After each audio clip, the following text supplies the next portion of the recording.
So, Roopika from India, an accidental teacher, an accidental origamist, but an intentional creator of enjoyable, educational, and exploratory learning experiences for all ages, online and offline, in schools, colleges, neighborhoods, and corporate organizations. Roopika, welcome. The time is yours. Thank you. Thank you, Gerardo, and thank you everyone for being here. This is the first meeting for Foldeas, and it's pretty much in line with my New Year resolution of starting the year by looking back.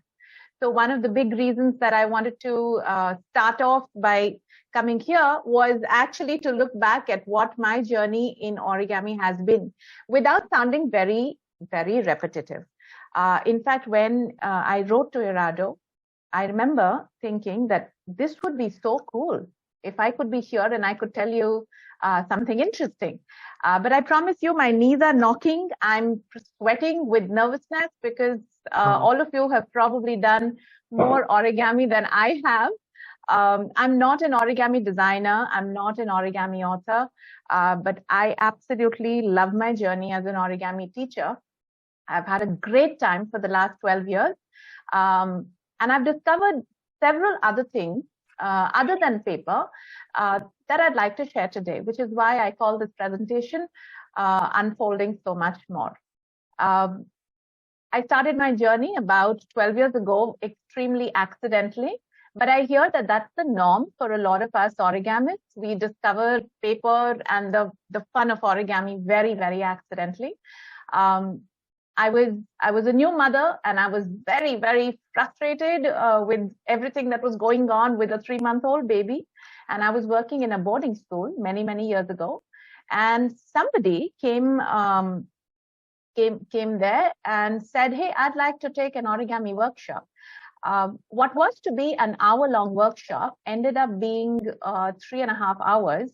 And for somebody who always sticks to the watch and always wears my watch and keeps looking at it, I felt rather guilty, but I felt rather surprised. It's the first time that I discovered that I'd lost track of time and that it may just be something bigger than what it seemed.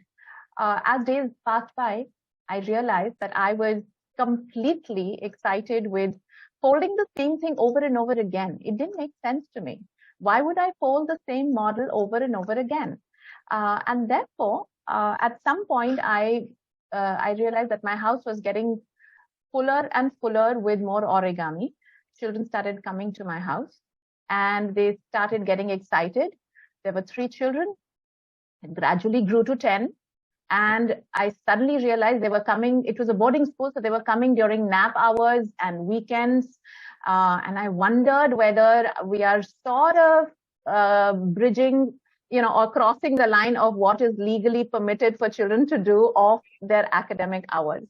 I'll share with you a couple of images now. I have a presentation, as Gerardo told me, so that I don't derail and talk more than I should, which is, I think, the occupational hazard of being a teacher. Gerardo, can I share my screen? Yes, you can go ahead. Yeah.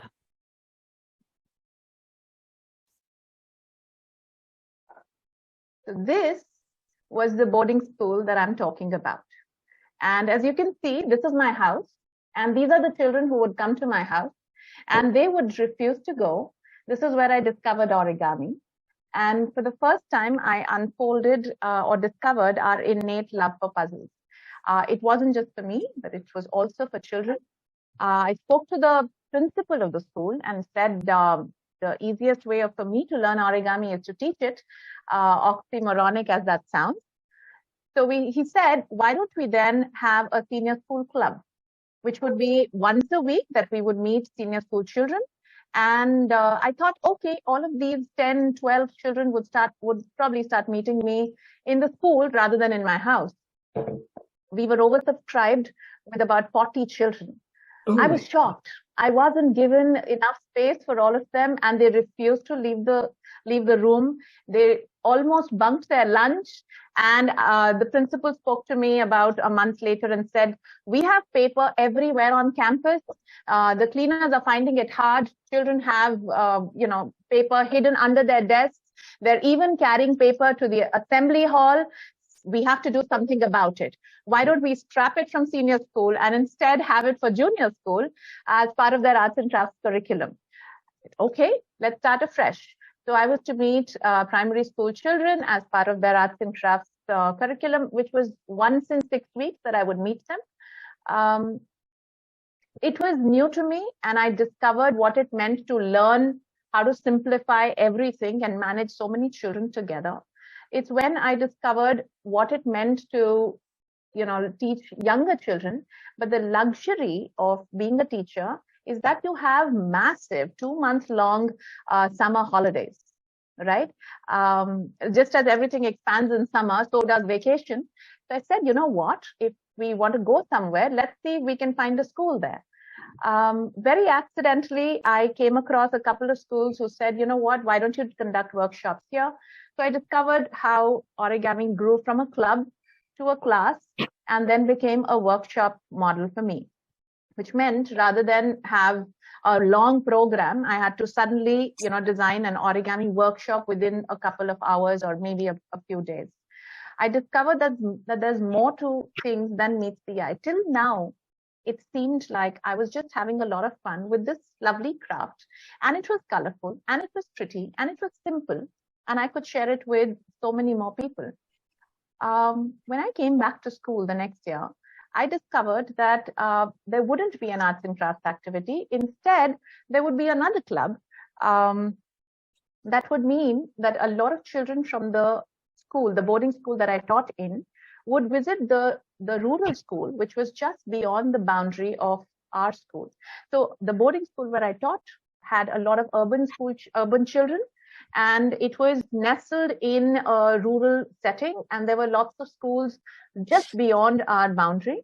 And there was one particular school which was a cousin of the Rishi Valley school where I worked in, and this was a rural school. And so we said, okay, one of the things that we would want to do as educators would be to blur the lines between the urban and the rural children. So let's teach some of our school children and teach them how to teach origami to the rural school children.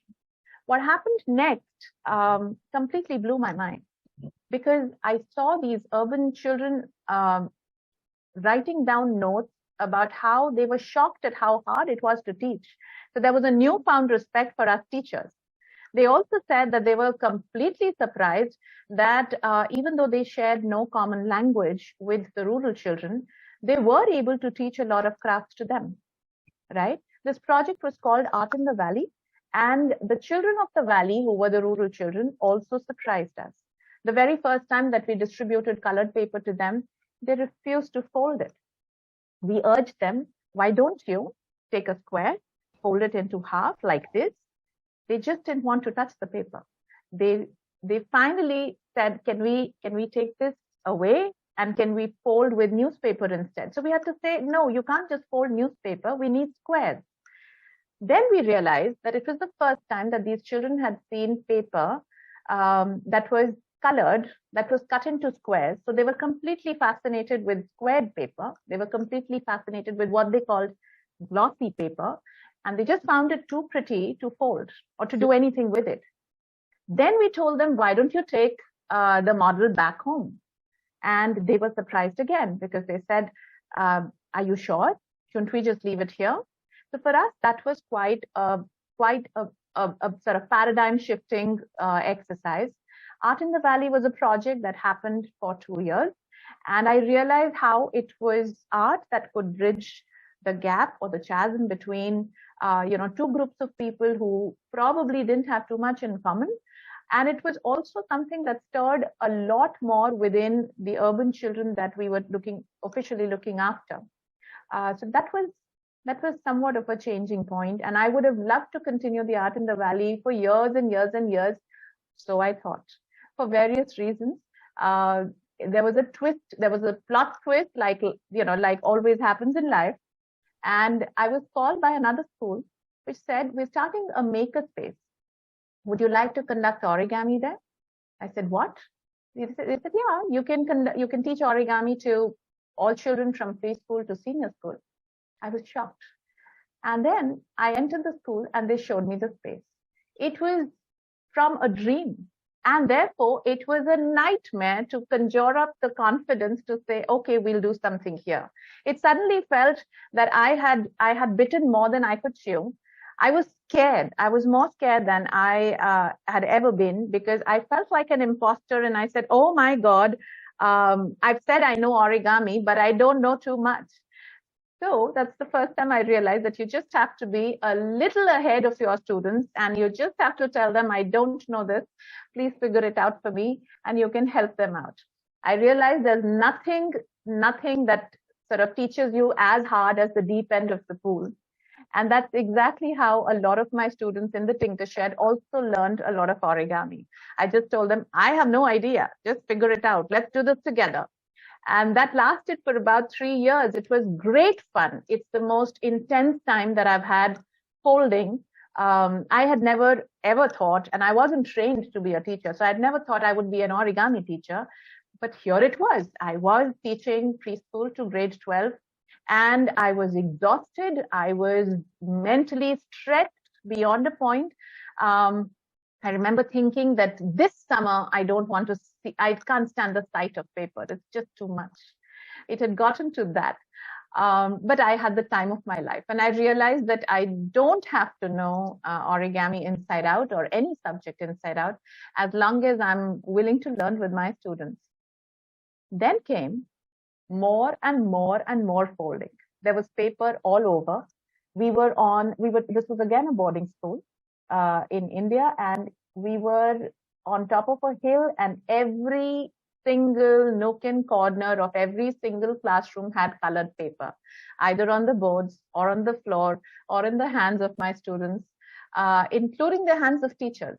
So we started folding with the adults, and then there was the rural school close by. We folded with them as well. And then it was time to, I think, have another plot twist. I shifted to a city for the first time in a decade. And I had forgotten I was brought up in a city, but I'd forgotten what it felt like to be in a city. And I didn't know what to do with origami or with myself in the city. So I realized the golden period in a week in a city is the weekend hour. So I said, okay, let me start an origami club. That's where I started origami with. So I realized there was going to be the origami club in a city right here. This was my very first batch. This was in the balcony of a preschool that we had rented, and children were willing to come in. And I was mighty surprised. I said, wow, this is great. If there's so many children who are willing to fold without my having to advertise too much. Word spread, and I think this would be familiar to all of you. There were many more children who wanted to come over the weekends. One batch became 2, became 4, became 5, and it was jam-packed.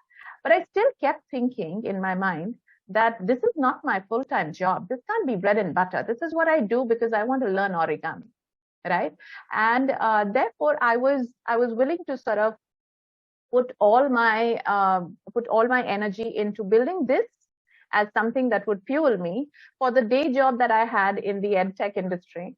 And I started working over these groups and, sort of pulled everything that I could in my experience as an origami teacher to make sure that the 1 hour that these children signed up for was very, very productive and very, very fun. I discovered that we have this innate need to solve puzzles. And that's when I discovered that I don't have to tell them every step of every model.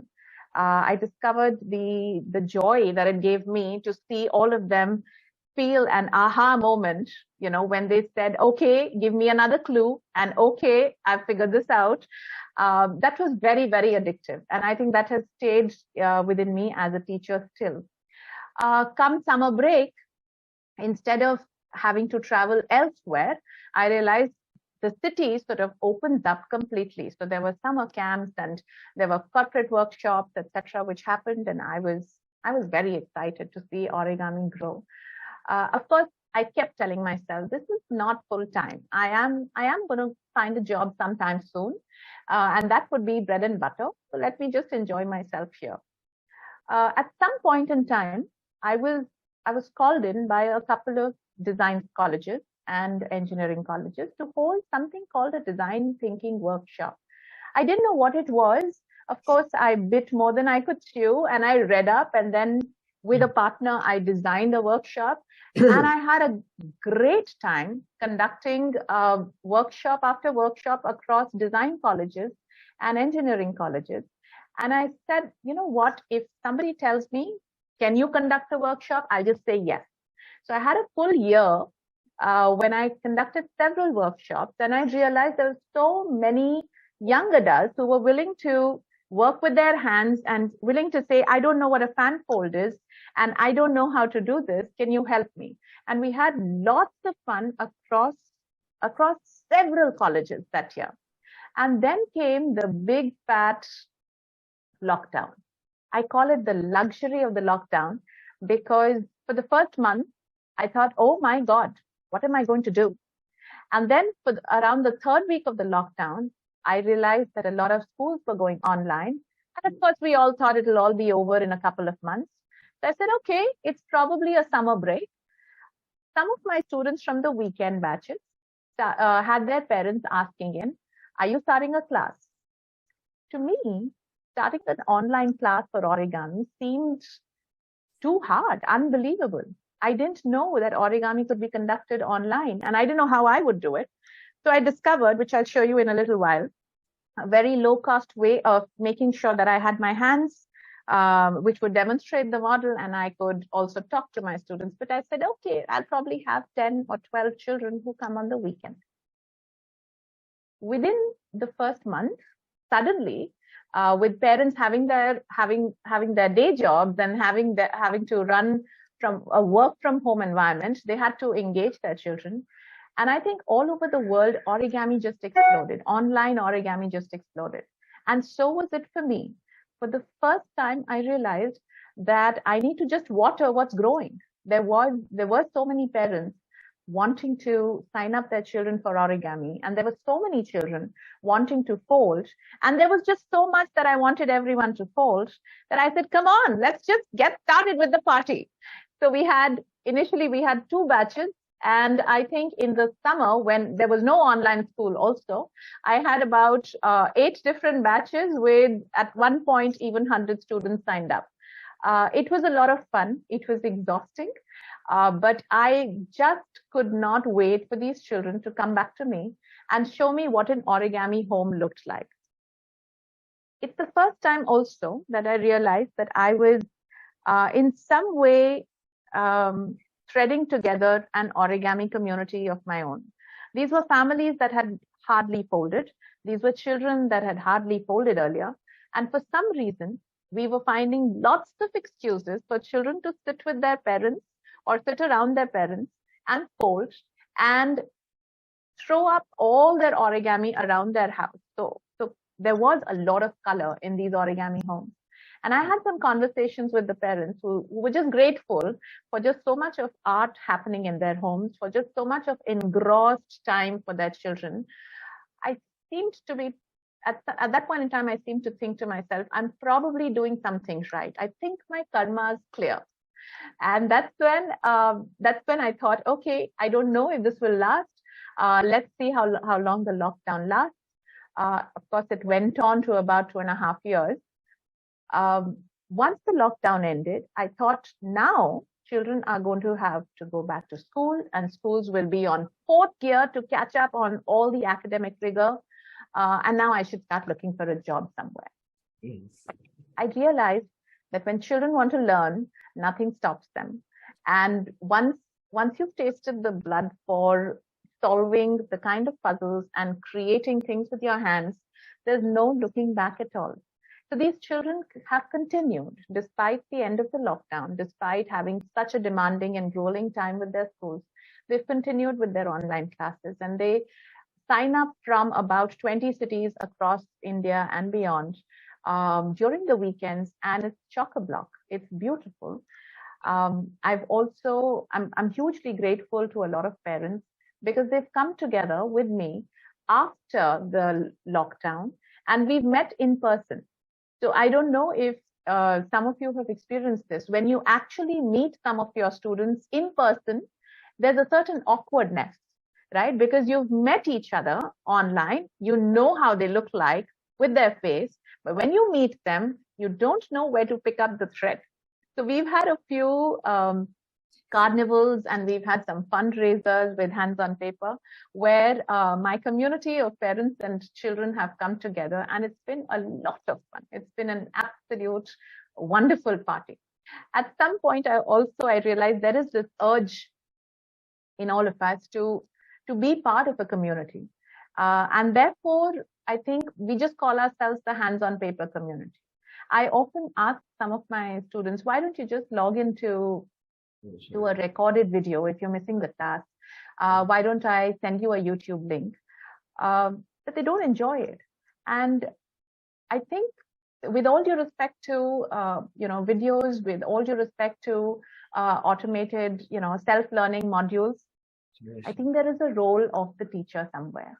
I think there is something to do with a child or a student. I've got some adult students as well, where there is this urge to connect, there is this urge to interact and to be part of not just a one-on-one class, but also be part of talking shop in a larger group.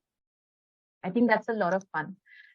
It's also something that I've realized that while I've constantly been asking myself, I'm an origami teacher, really? No, wait, 1 second. I should probably be doing something else, something more serious. I realize I am right now a freelancer. I am an origami teacher. So I have to accept that life typically happens when you're busy making plans. So while I was trained in commerce and I did my MBA and I was told to have an office job, I ended up being a teacher by accident, an origami teacher by complete accident, and a full-time online teacher by an absolutely shocking accident at all. So in fact, some of my students who are now probably 25, who I met about 10 years ago, when they ask for life advice, I just tell them, if you have to believe in something, just believe in the next step. That's all. That's about it. You don't have to have a plan, because I never did. And here I am.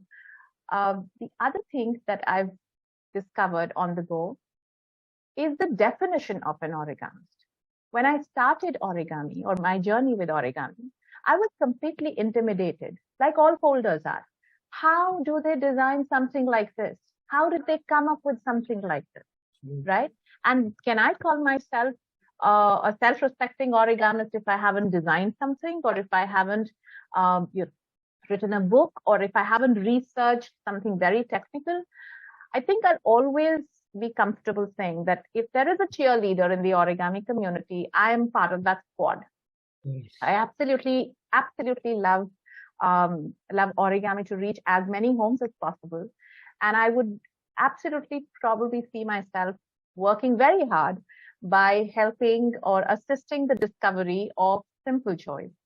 It's brought back to me some portion of what I see as the role of an educator. As somebody who was brought up in the 80s and 90s, my generation often says, "Oh, nobody writes anymore. We miss greeting cards. Nobody wants to sort of send something handmade." I can assure you that I think all origamists defy that completely. My students write to their family a lot more. They sit and teach origami to the elders and their cousins a lot more. If part of teaching is to help children connect with their neighborhoods and help children connect and reconnect with their communities, I think origami has been the process or the tool that's helped me do that. I've also discovered that we are inherently quite generous. When I see my children or my students working and toiling over something, even if it's very simple, they've enjoyed the process so much that at the end, the end product stays with them probably for maybe an hour. By the time I tell them, once you finish, send me a picture, they usually tell me, I've already given it away, right? I realize that it's easy for all of them to give away something that they've toiled over simply because they've discovered the joy of watching somebody else's eyes light up. I'd want more of that in the world. I'd certainly want more of that in the world. And if origami is a tool to do that, so be it. So be it. These are screenshots from my Zoom sessions, and I've sort of thought about the teacher that I've become over the years. Especially in the last couple of years, I realized that my role as a teacher is to just assist the discovery of something or the other. So the models that I choose or the projects that I choose are all based on the core of finding out by yourself. Can I sort of drop clues for them and for them to become somewhat detectives or Sherlock Holmes or whatever, for them to figure out on their own the next steps. If I had to sit and tell them 120 steps of do this and then do this and then do this, I don't think I would enjoy that as a teacher. So the teacher in me, I've realized, enjoys that shine in their eyes when they discover something that they thought was absolutely insurmountable, but they've got it. That eureka moment is something that's very, very exciting. And therefore, gradually, I've realized that part of what I've unfolded in my origami journey, sorry about that, is the joy in the process, the simplicity, and the teachability of any model. Sorry about that. Yeah, it's the joy in the process of what they're folding. It's also a lot of simple models. It would be wonderful if all my students were completely fascinated with super complex origami models. I think I would be excited about it also, but that's not what I teach. I would want them to look at the simple models and see if they can tinker with it, if they can also share it with as many people as possible, or and probably practice it as many times as possible. So typically what I teach in my classes ends up being very simple, something that they can remember, something that's within about maybe 20 steps. And I think that's why these children have stayed with me for about 5 years or more. There we go. Yeah. Okay, so we have a good number of questions, and let me stop spotlighting you actually, so that everyone that asks anything will be visible. And let me start the list. So just in case, for example, Joan had asked 2 questions. So anyone that has more than 1 question, please only ask 1 question at a time, so that everyone has enough time to ask their questions. And once the list is over, you can go ahead and we'll start with the second question of that same person. Okay? And the very first question was by Hans Tipker. Hans, are you there? Yes. Well, you can teach origami for many different reasons, and you can see it as art lessons, or you can see it as teaching crafts or skills with materials, or you can see it as teaching geometry, math, or engineering things. And I was wondering if you could say some words about how you see teaching origami. Is that one or the other or the third or something else, or maybe a combination of all these, or whatever? I think it's a combination of all of these, isn't it? I remember in my early years as an origami teacher, I was called to teach geometry through math. And at the end of it, when I collected feedback, which was what the school wanted me to do, there were at least 30% of the students who said they found it relaxing. That was their feedback.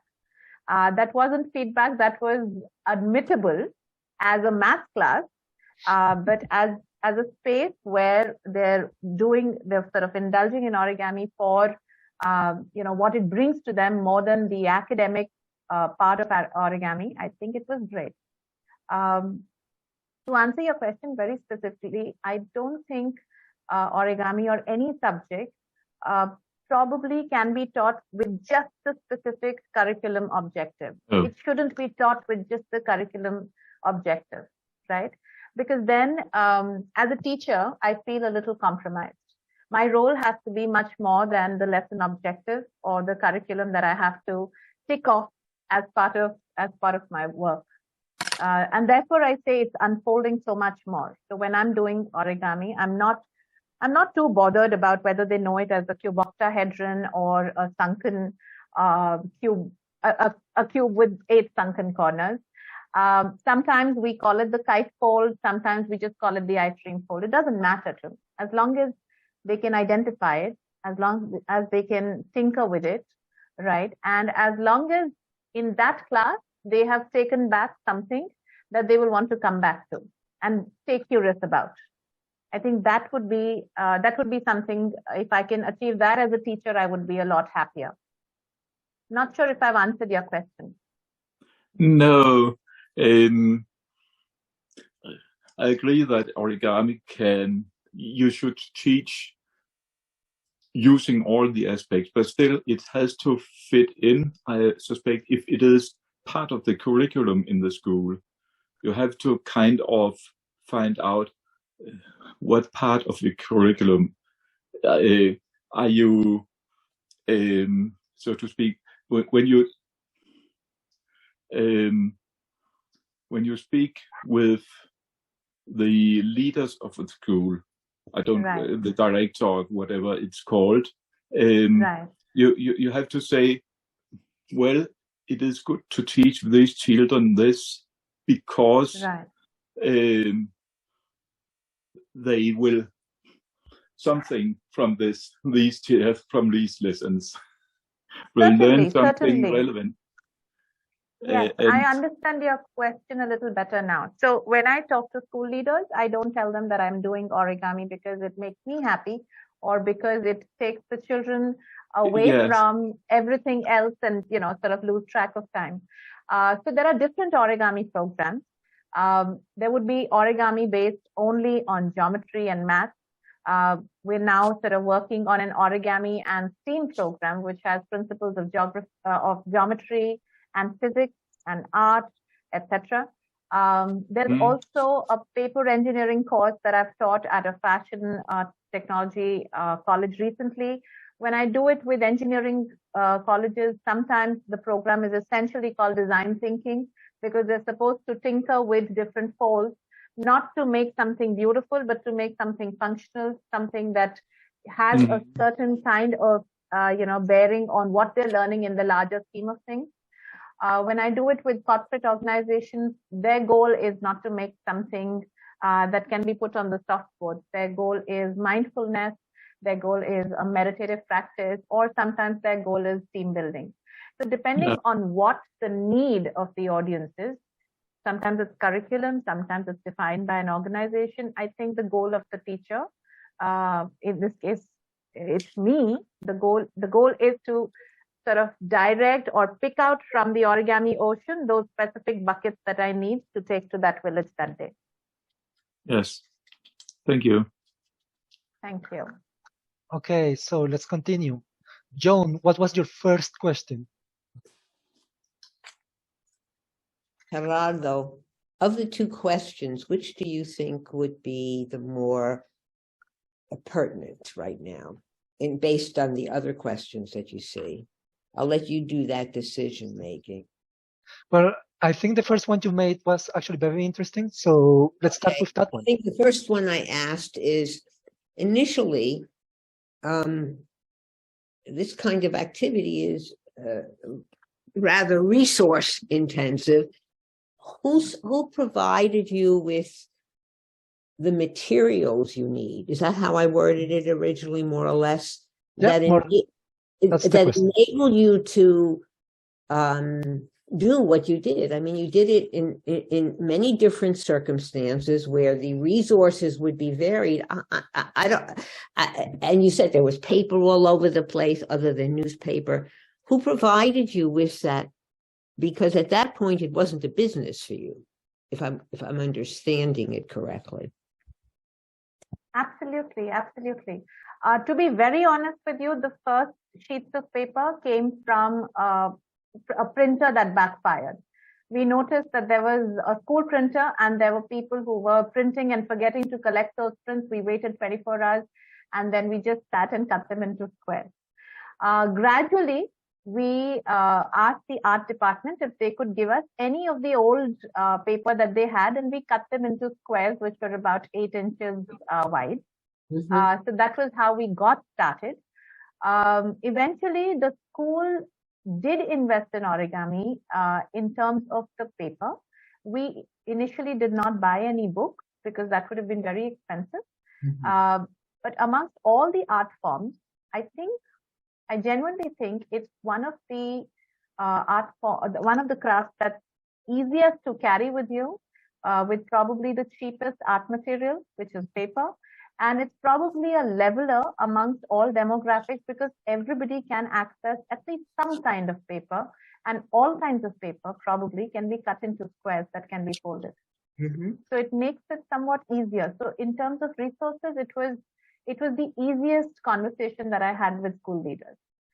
Because typically you would tell them, I just need your printer paper. Any paper that you're throwing, please first give it to me. I'll cut it into squares for our children. That and a lot of old magazines from the library. We got started with a lot of glossy magazines from the library. Of course, we had to curate what kind of paper, what kind of content was there in some magazines. But that's how we got started. Thank you. Excellent question. Bradley, it's your turn. If you wish, you can also show the box. Oh, hey. To be terrific. Hey, this has just really been terrific, Roopika. Thank you so much for indulging us in your experience. I'm an educator as well, and I really have always been fascinated by the relationship between, visual, auditory, kinesthetic, and you obviously are doing all of those. Watching a child listen, just listen. I'm going to give you verbal instructions, then follow that, or just watch. And just watch what I do and then follow. That it just causes tremendous learning, just that alone. What is your experience in relationship to those? And also having the child or adult really to verbally come back and say, hey, what's happening here? Making them put it into words if that's not too much of a stretch.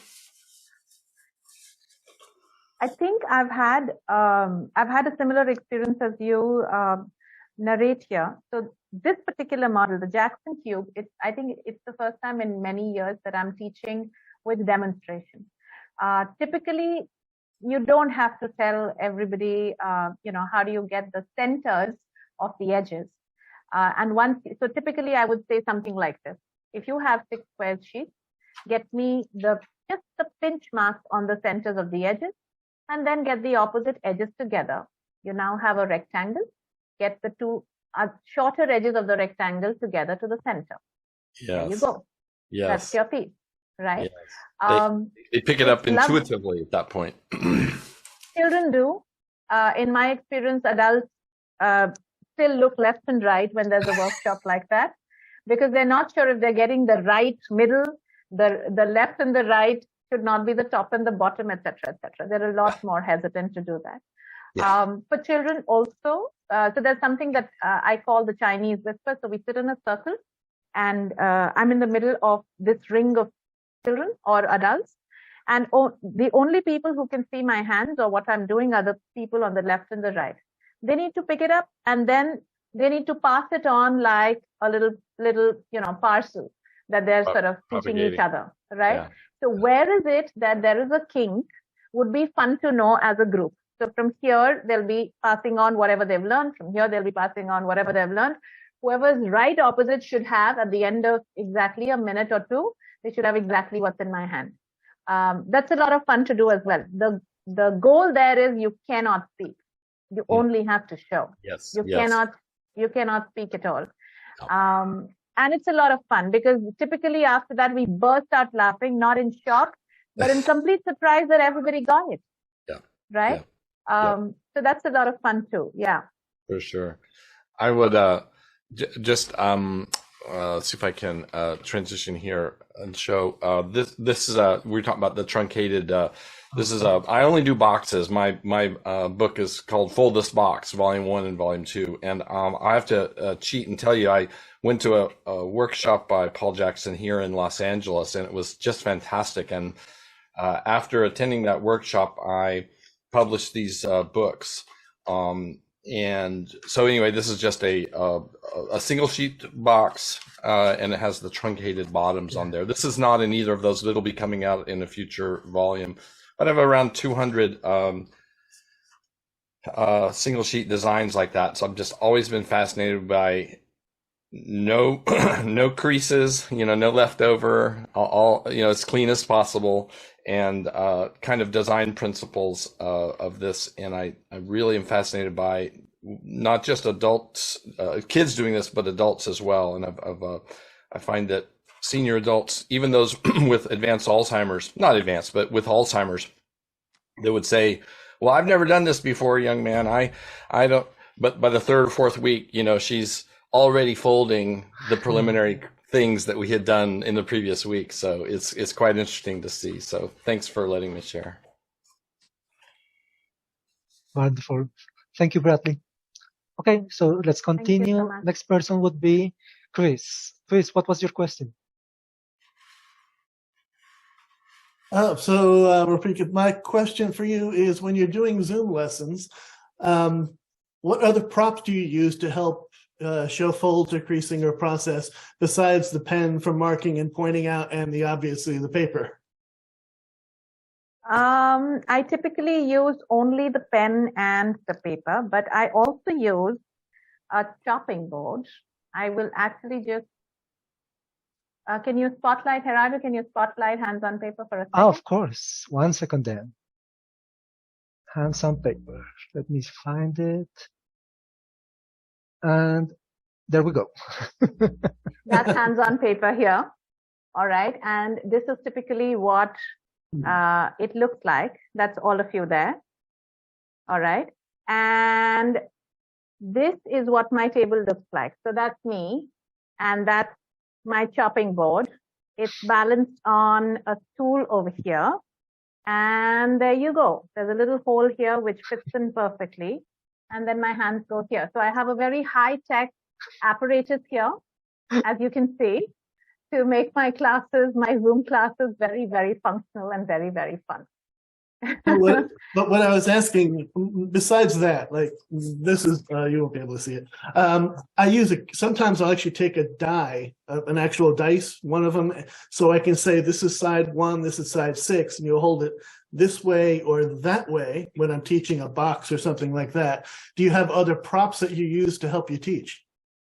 I don't have other props. I only have, typically before a class, I practice the model that I'm going to show them. So I typically only have that. But when I have to teach them basics of, say, what are right angles, what are cuboids, I ask them to look at props in their rooms themselves. Okay. So I would probably ask them, for example, what does your room look like? Does it have, can you see the tops of the roof over there? That would be probably the max that I would use in terms of props, nothing else. I haven't encountered a class so far that I needed a prop. Maybe, and you've got me thinking, maybe I should. Maybe I should. Okay, it might come in handy, it might not, but I was just curious. Something to think about. Yeah, thank you. Thank you for that. Okay, so next question then. Next person would be Catherine. Catherine, please go ahead. Yes, this is Catherine Dawson from the Philadelphia area, and I am retired now, but I'm curious to know, Roopika, how big is your Zoom, and if it's limited, why do you limit it, and what would be the ideal limit on a Zoom meeting for teaching origami? This has been my largest Zoom class so far. I typically limit it to about 15, at max 15. My ideal number is about maybe 12 to 15, not more than that, simply because I can't see so many windows and I can't chit chat with all of them. And when I sort of I usually break my class into breakout rooms. I want a sizable number there, at least 3 or 4 over there. Any more and they can't talk to each other, right? And they're always drowning each other. So when I first started my origami, my online origami classes, I realized that there were about 20 people in a room, and that just made it made it seem that every child has probably 1/20th of the attention that I would want to give them, right? And that wasn't fun. So since I want a very interactive class, that's what I'm hungry for. That's where I think we need a classroom. I usually limit it to about 15. That's very helpful. Thank you. I appreciate that. Most welcome. Thank you. Okay, and now let's continue with Christina. Your question, please. Yes, hello, thank you. My question is, I see that you have Origami in the background of your board, and I wanted to know if that's something you teach or you design. And I know I'm not supposed to do this, but because it has something to do with your board, and I don't think it'll come around again for me to be able to ask you, but that star on the right-hand side, is that something you can share whose design that is, or if that's something that you did yourself? Thank you. No, that is a design by Maria Sinayatskia. It's called the Braided Corona Star. It's origami. I can get you a close-up look if you would like. Gerardo, can you spotlight hands on paper? I can Of just course. One second. stick it right here. There. Oh, yeah, it's beautiful. And yes, there's a lot of origami here because I work with children where I want to teach them a lot of symmetry as well. So just to take a little break from origami, and because I don't want them to think that the only thing that you can do with paper is folding it. We also do a lot of cutting. We also do origami. That's a separate module. So we do pop-ups and we do cutouts and we do a lot of these kind of exercises and symmetry. So there's it's a lot of fun. So anything, I think what I would want my students to know is that anything that you feel like doing with paper is possible. So we crimp paper, we curl paper, we fold paper, we cut paper, absolutely anything, except for, I think, quilling paper, which we do when we want to just take a break from folding. Well, thank you so much. Can you repeat the name? I think somebody wants it in the post as well, who designed that braided star. Sure. It's beautiful. I found the information. If you want, you can, Roopika, why don't you say it one more time and I'll write it on the chat. I'm writing it right here, braided corona star. I'm writing it in the chat window. Okay, perfect.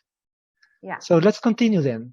And next question was by Paul. Paul, please go ahead. Thank you, Gerardo. Hi, Roopika.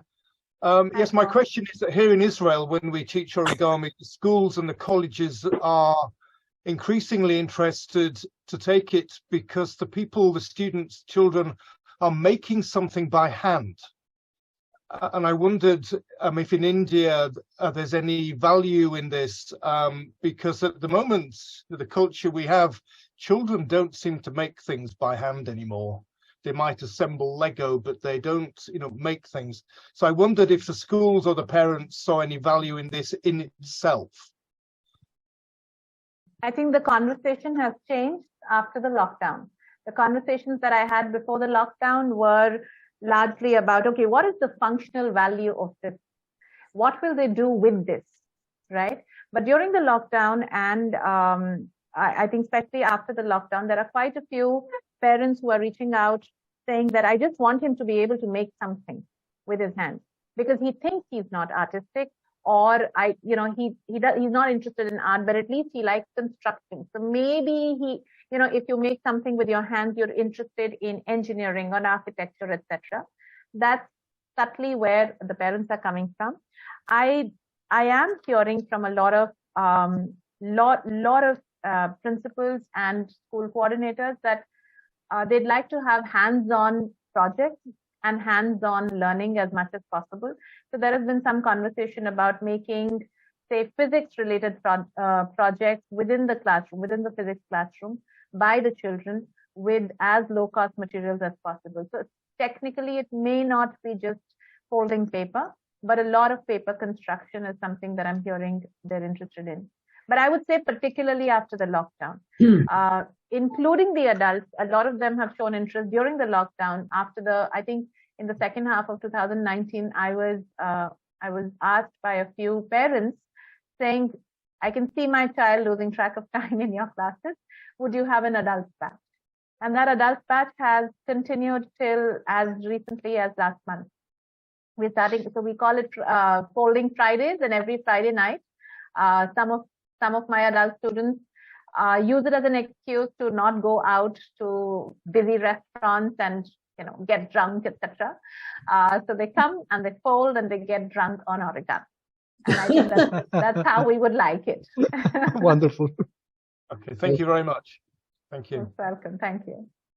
Okay, so I do believe we have time for Joan's second question, and we might, if it's okay with everyone, we might stretch it a couple of minutes after the time I say it would close. I hope most of you can stay after that. But I'd love for Joan to ask her question. So please go ahead. Thank you, Gerardo. I don't know if it's a question or a comment, but I'll write it as a question. You said originally, if I remember correctly, that you were not an origami designer. Obviously, I can see where you're coming from, and then you're not a designer. But I would question that, because you see, you do design. You design. If you understand design in a more global sense, as determining needs and finding solutions to problems, every aspect of your teaching involves that. And if you follow the evolution over a period of time of your last 10 or 12 years, you're a designer of curriculum, if you like. You may not like that word, or whatever, experiential learning. And I think it would benefit all of us if we look at design in that broad context. And I probably had some other questions, but I wonder your reaction to that. Absolutely. In fact, I don't think I communicated this aptly. In the second last slide, when I said I understood the connotation of the origamist, the term origamist a little better, it was exactly this. When I started out, I thought origami designers are very, very creative people who suddenly see possibilities in paper and design the models, and therefore I would probably not be able to design a model. But as I started exploring more and more design for the quality of that tinkerability, if I can call it, right, I realized it's possible to sort of tweak something here and tweak something there and make it seem your own. It's a new design, right? It is a new design, yes. So, for example, with the Jackson cube, one of the first things we asked was, why do the two sides have to meet at the very center? Mm-hmm. They can meet anywhere, right? Mm-hmm. One side, one door of the cupboard can be bigger and one can be smaller, and then what happens, right? So something as simple as that. So the more you tinker, the more you explore, and the more you'd experiment. And chances are you'll end up designing something. But will you put your name to it? I'm not sure. Well, that's in the context of origami, but you see, you can broaden that. The concept of design of structures not necessarily physical, in teaching and whatever. And in fact, a lot of design programs, I think at Stanford, need finding is an essential aspect of that. And you do a lot of that. So it's in a broader context that it's just something to think about. Absolutely. Thank you, by the way. It was very well done. Thank you so much. Thank you. Okay, hi everyone. So, very quickly, let me first of all invite you to our next activity, which will be a United to Fold origami gathering that will be on the first Saturday of next month, February. So we're talking about, let me very quickly look for the information. Here we go. That would be on the 4th of February, Saturday. It will be at 10 a.m. on New York. That would be, if I'm not wrong, 15 o'clock on London and 20:30 on New Delhi. So you're all invited to come. As always, you're invited to teach whichever models you would like. During our activity, we accept about 2 or 3 volunteers to teach an origami model. And at the very end, we divide everyone into smaller groups for about 30 minutes to do whatever you wish to do. Many love to just talk and make friends. Some like to have a mini origami workshop or share what you've been folding lately, whatever you like. Unlike these presentations, the gatherings are actually 2 hours and a half long. So that's the next activity. And in 2 months' time, we would have another hands-on presentation like Roopika's from today. Actually, for the very first time, I don't have a presenter, but you're all invited to volunteer if you wish to give a presentation, and I will be asking others. So I'm sure we will have one by then. And having said that, we actually have one very good question that I didn't want us to finish this without asking Roopika.